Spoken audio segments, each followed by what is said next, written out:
Hello and welcome to the PhD Life Raft podcast. I'm Emma Brzezinski and today I am talking to the awesome Piangfan Naksukpaiboon. We are talking about traveling the PhD journey as an autistic person, and we talk about ableism, we talk about fighting the fight, but the amazing and passionate Piangfun talks about also making the most of every experience. So I do hope you enjoy this episode.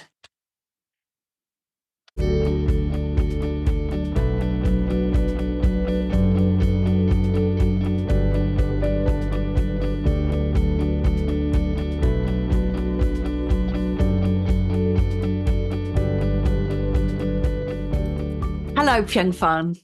Hi. Thank you so much for being here.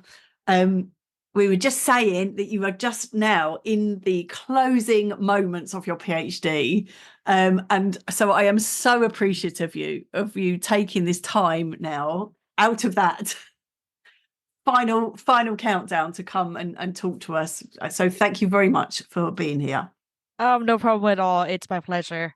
Amazing. And today we're going to talk particularly about your journey. Yep. And your journey as an autistic person through the PhD and the kind of the particular delights of that, as well as the particular challenges of that. But before we get into that detail, can you just give us a sense of the sort of bigger picture of your journey coming into the PhD and how it's been through the PhD? Yeah, so I think we have to start a bit early on in my life. Yes. I'm from Thailand. I was pretty much a student who really enjoyed science, and also finding out that my father has a rare genetic disease when I was 14. So that's kind of pivoted my interest into medicine and genetics quite significantly. So after I finished my studies in Thailand, I got a scholarship to study in Norway, a sixth form college there called Red Cross Nordic United World College. The school does the IB program. So one of the companies with the IB program was actually doing the extended essay. It's pretty much like a first year college essay for university students, which you look into quite a deep, extensive research of something. And the subject I chose was biology. And I think that was my first taste of actually getting into research. But before that, I have done a bit of internships, bits and bobs while I was in Thailand. And I realized that I think research is for me. And after I graduated from university in Norway, I received a full ride scholarship to Clark University in the United States. Wow. And I decided to major in biology and pretty much like foster my interests from there on. With when it comes to medicine and learning how the science works. Yes. And I had an opportunity to intern at University of Massachusetts Medical School, and that was when the first time I actually had a chance to do a bit of research related to cancer. During that time also I found out that I hated organic chemistry heavily. So instead of being pre-med, I decided to pivot my studies into more towards general biology and ecology instead. So at the time, my research focus was very well-rounded, but I was like medical school just gone to a poof if I don't really like organic chemistry, remembering all the chemical structures and everything, and having to wake up at 8 a.m. to have my first class and have my exams. That's how Clark works when it comes to organic chemistry. So I dropped the class and decided to be a general biologist instead. With that said, I also managed to get an internship at the Smithsonian in Washington, D.C., at the Natural History Museum, actually, in which one of the projects was actually to do with bioinformatics. So I kind of learned for the first time that you can do multiple things interdisciplinary that allows you to take your biology knowledge with computer science and mathematics together. So that led me to do a master's degree in Thailand in bioinformatics and systems biology.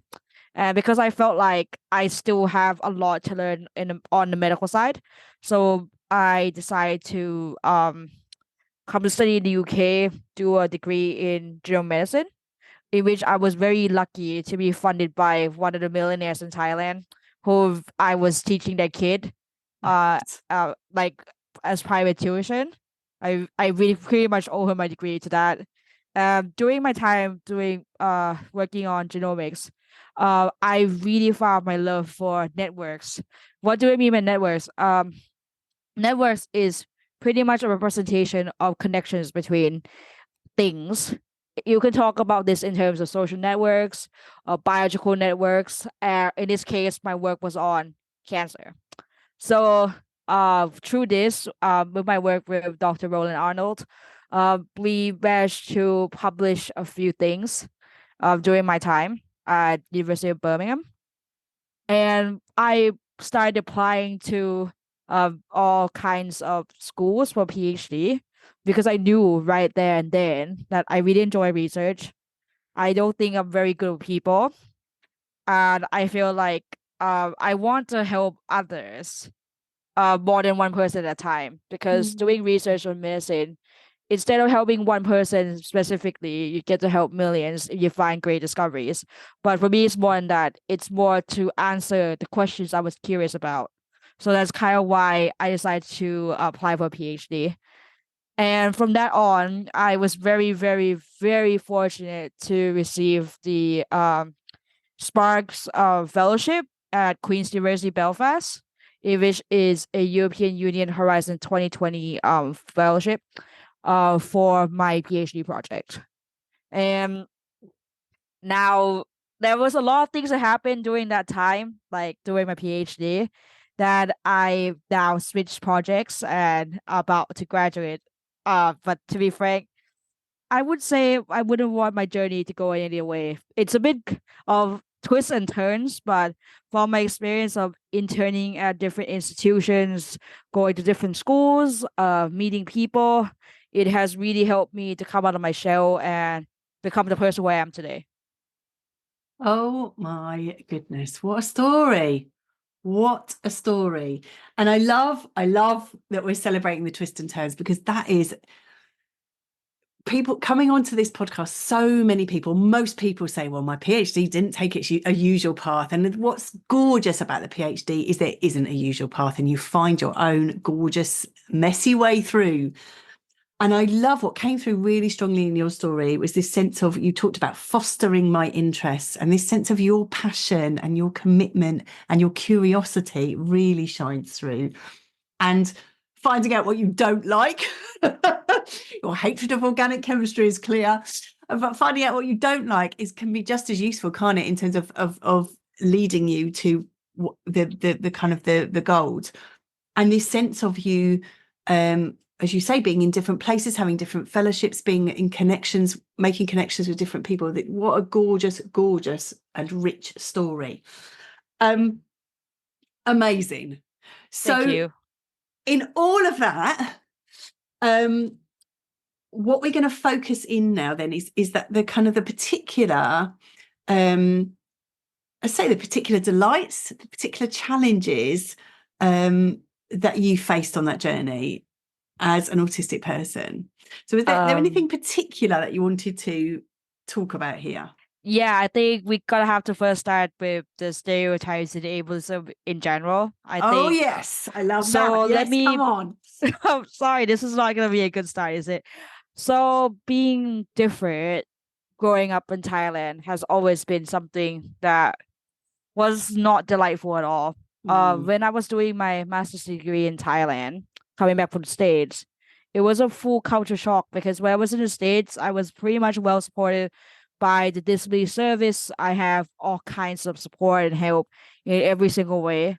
And when I came to Thailand, it's pretty much like you're on your own. You're pretty much like you're gonna have to struggle through your way. Most people would think that your mannerisms and the way you think and the way you act is quite rude. I mean, I can understand why, because the culture is very different. Right. Because a lot of people find it very difficult, at least from my culture, to be open and honest and very blunt, and in which I am. And I can be quite rude to a certain extent, being like, as I say, very blunt. And that didn't really sit well with a lot of elders, professors and stuff. I mean, I'm that kid who, if the professor decide like to be late longer than 15 minutes, I'll just walk out while other kids in my class would still be sitting there waiting for the teachers to come. I'm not one of those. I just don't see the point. Right. So so that was perceived pretty rude. And also because the thing is, people with disabilities in general don't really get a lot of opportunities in life. So like it was quite much of muchness that I have to fight my way through to prove myself every day that I belong here. I can do this. Like people question all the time, even like at PhD panels from in other countries outside the UK, saying to me directly, "Are you sure that with autism you can do a PhD? Are you sure you can be able to cope and stuff like that?" This was quite a reputable institution in Europe that asked me bluntly like that. I'm like, wow. Like I felt like I was having it easy in the States really because of the rights and protections I got from being disabled. Like it's just like shocking. So my whole life I've been having to battle with the idea of like, am I good enough? Am I smart enough? Am I doing enough? Like, I mean, one fun fact about me is that first, I'm the first Thai autistic person to ever receive EU funding for my PhD. Second, I'm the first disabled person from Thailand to ever be invited to the Nobel Peace Prize in 2015. And that kind of like that's the level you have to go to be able to be kind of seen. And also it was quite mesmerizing for a lot of people. And that's kind of how I became a disability advocate myself back home. But let's try and steer back to my PhD a little bit. So when it comes to the challenges of my PhD, I would say like the biggest challenge is my relationship with my first supervisor. Because we kind of butt heads and he doesn't understand me, I don't understand him, and the communications that goes on was not that great.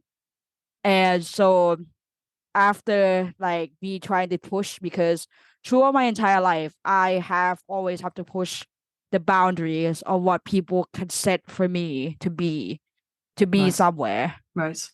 I pretty much like have to learn that it's time to speak up for the situation and ask for a change of supervision.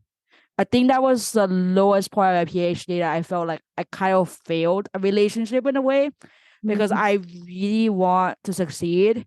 But then when there's so many doubts on the table about my like ability as a student, despite all my publications, if you go on Google Scholar my name, you can see like I had my first publication after my undergraduate degree, and I have conference papers and other publications under my name. But when people hear the word that I'm autistic, they just like, are you sure about this? You know what I mean?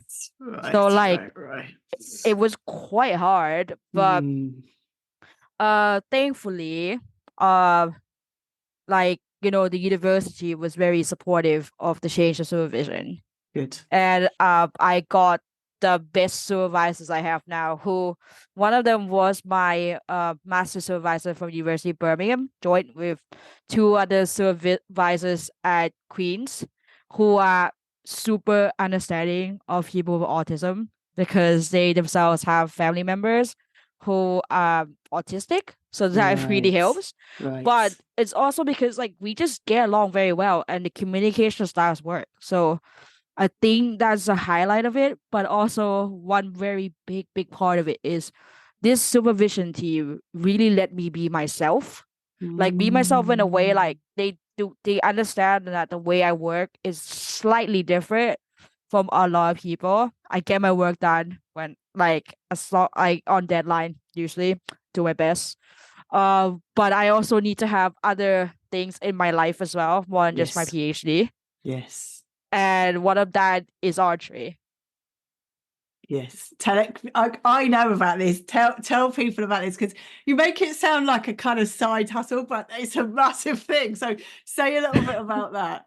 Yeah, so where should I start? So after I changed my supervision, I felt like, and that was, oh, by the way, the change of supervision happened in the middle of the pandemic. Wow. Like the pandemic was the biggest struggle that I could ever felt with Yes. my PhD. It was so hard. Like it was the toughest thing I ever went through. But that also was piled up because we found out I have a undiagnosed long-term illness during the pandemic. Like we thought it was cancer. Like at that time, everything was so scary, but we managed as a family to get through the whole thing. And so after I started to recover from the illness, we felt like it was a good idea for me to find activity to keep me active and get my muscle tone back and to be able to be more physically active because at the time I could barely walk. That's how bad the illness was. So we thought, what sport's best? I tried out taekwondo again. It was something I did when I was younger, but apparently I didn't vibe with the instructor. So I saw people doing archery, and it's been a sport I always wanted to do. I did it in Norway for a few sessions because my school have an archery range on campus. But I tried to sign up for it, but it never happened. It was not for me at the time. But then I was like, oh my God, that looks so cool. I want to do it again. So I went to my first beginner's course and it got hooked right away. Like I was in love with it the minute I touched the bow. It was like calling me like a sorting hat, say, yeah, this is your sport. And so I've been doing archery for 2 years. This is my third year. Starting in October 2021. I've been traveling around the UK doing competitions on public transport. I can't drive, by the way, but thanks to the student rail card, it become a lot cheaper and a bit of sponsorship for family and places to crash. I've been to approximately almost 50 competitions in 2 years. Last season of outdoors, I got two national titles. One of them is the Archery GB National Display Championships. I also got a gold medal from the Grand National Archery Meeting. And I have 13 medals and was invited to the Royal Talks Light Society, which is one of the oldest clubs in the country. I'm nationally ranked at 155 in the UK for ladies recurve. And also I have been offered two sponsorships. One for Merlin Archery, which is the largest and the best archery shop in the UK, and also Podium Bowstrings, in which I decided to accept the offer for Merlin. So I'm now officially sponsored by Merlin Archery. To be frank, Amazing. like I'm doing all of this while I'm doing my PhD, training, working, trying to get everything together, send everything on time, and just be physically active. I love it. I love it. I also want to say we love Merlins. I don't know Merlins, but there are other archery things available. I kind of feel like I need to do a BBC moment. But this is you are so awesome in terms of being an achiever, an all-round achiever. And so the archery, which was this sense of some rehabilitation, is now a great passion and something that, again, that you are achieving at such a high level in. And I want to just come back and recognize some of those themes that are coming through for you in terms of your desire for excellence in everything that you're doing, but also the sense of what you might have to deal with along the way, and this sense of ableism that exists in academia, sadly, and that plays out more generally, and there's a bigger conversation we need to have about that. And I know there's been some brilliant conferences recently around that. But you were talking about the everyday fight. You said I have to fight every day, and those particular challenges that have come up with, and you were reflecting particularly on this relationship with the supervisor, and I want to honor your courage in speaking up and saying something needs to change. This is something that happens for many PhD researchers, and recognizing that this is not right for me and something needs to change. And also this sense of you're working in the way that suits you and finding a team that serves you and works in the way that you work. You clearly have, and I think lots of people working with disabilities and extra challenges have a great insight into their own situation and know what they need, and being given permission to ask for what they need is a great gift, isn't it? Yes, definitely. Because I think the biggest part for me is growing up, because nobody, like, I was told, like, if you want something, you gotta have to go get it. Because I grew up having to be quite self-reliant because my father passed away when I was 14 as well, during that pivotal time I told you about, knowing about his illness. It also kind of made me grow up so quickly. I didn't have time to even cry on the day that on the funeral, because my mother was very sad and I pretty much had to pick up all the pieces. I think at that time, despite it being a traumatic event, because I was the one who found my father, they have to do all the call of the ambulance and get all things sorted as a 14-year-old. I think being autistic really helped, because I pretty much blocked out everything that was happening and just get on with it. I was not panicking or anything. I was just getting on with it. And I kind of learned very quickly that, you know, when you're when you're stuck somewhere, when things are getting hard, the only person who can, like, start the ball rolling of getting unstuck or to fight a challenge starts with you. You gotta have some fight in you to get there. And Oh, I I think I love learned that. that since I was very young. Have some fight. And I love this sense of you backing yourself and being on your own team. And gorgeousness. And your story speaks that all the way through.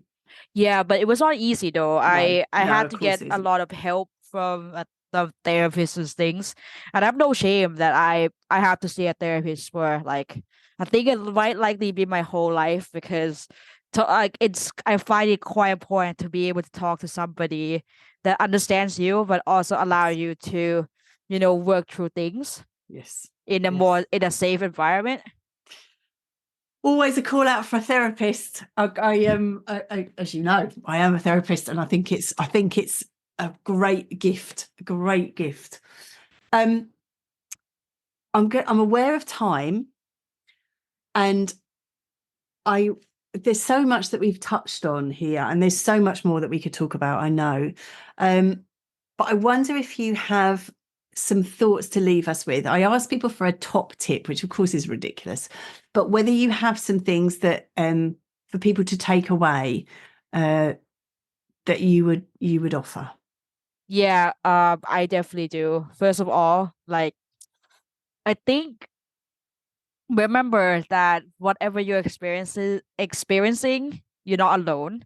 There's other PhD students who might experience something similar to you. And there might be sometimes things that are quite difficult to see, like that you are experiencing. I think it's quite important to, like, seek out for help and support. There's a lot of great services, at least at Queens, for students with disabilities, like disability services. Uh, like uh, there's a bunch of charities as well, like Mind, that you could contact, and like places like Grounded. Grounded is like a initiative in the West Midlands, where they do workshops and also fun things to help with people with mental health and have a drop-in room. It's like pretty cool that you could just Wow. go talk to somebody when you need help. The next tip I would say, remember, you are a person. You have a life, and it's okay to live it despite you having a lot of PhD work. I know it's not a very popular opinion for professors, and a lot of people who would be like, I need to go on hard mode on my PhD for 5 years, and like I need to finish as fast as I can. But you remember, time goes by. when you're doing a PhD, one of the things I found out from my friends that talk about their reflections on a PhD is that they feel like they miss out so much in their life and so many opportunities. But with good time management, with finding your passion on the side, I think you can minimalize the loss you feel while you're doing a PhD. And the last thing I would say is just try your best to make the most out of your experience. And when the experience is not great, like, when you don't get along with your advisor, and when things are just not working, start seeing the red flags, start feeling sad every time you have a meeting. I think you might have to start asking yourself that, is this worth it? Do you think you want to change your supervision? Give yourself permission to be okay of asking for change. To be frank, it took me like a good 7 months before I realized, after so many people are telling me, Angela, can you please, for the love of God, go ask for change of supervision? I was like, no, I'm gonna fight this. But here's the thing, there's some fights that's not worth winning. And especially when it's fights that actually is causing a detrimental effect on your mental health.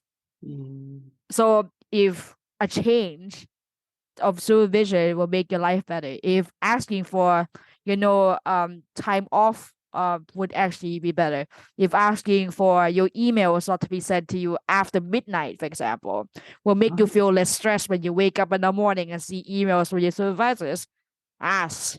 It's okay. Be honest. At the end of the day, it's your journey.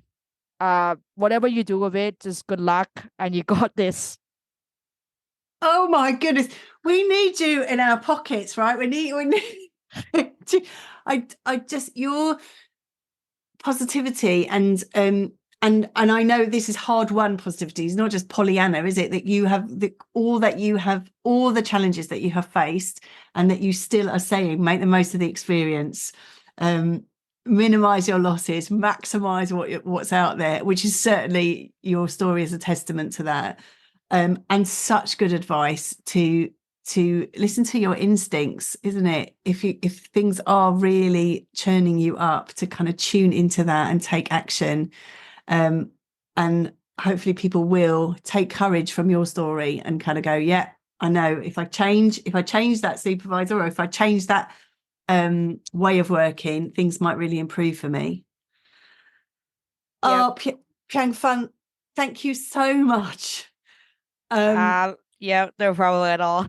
You are truly amazing, and I wish you all the very best going forward with your archery, of course, but also in this kind of final phases, and hopefully maybe even by the time this podcast comes out, you will have submitted and be well on your way to being a doctor. Yeah, definitely. I need all the good luck I can get at this rate. I hope by the time this episode comes out, I will already have submitted and have a date for my Viva. And seriously though, I really hope that, who knows, one day you guys might hear my name, apart from being a doctor, being an Olympian in a few years' time. Do you know what? I've got no doubt about that. I really don't. It seems like what you set your mind to, you get. And I think you don't need luck. You've got it.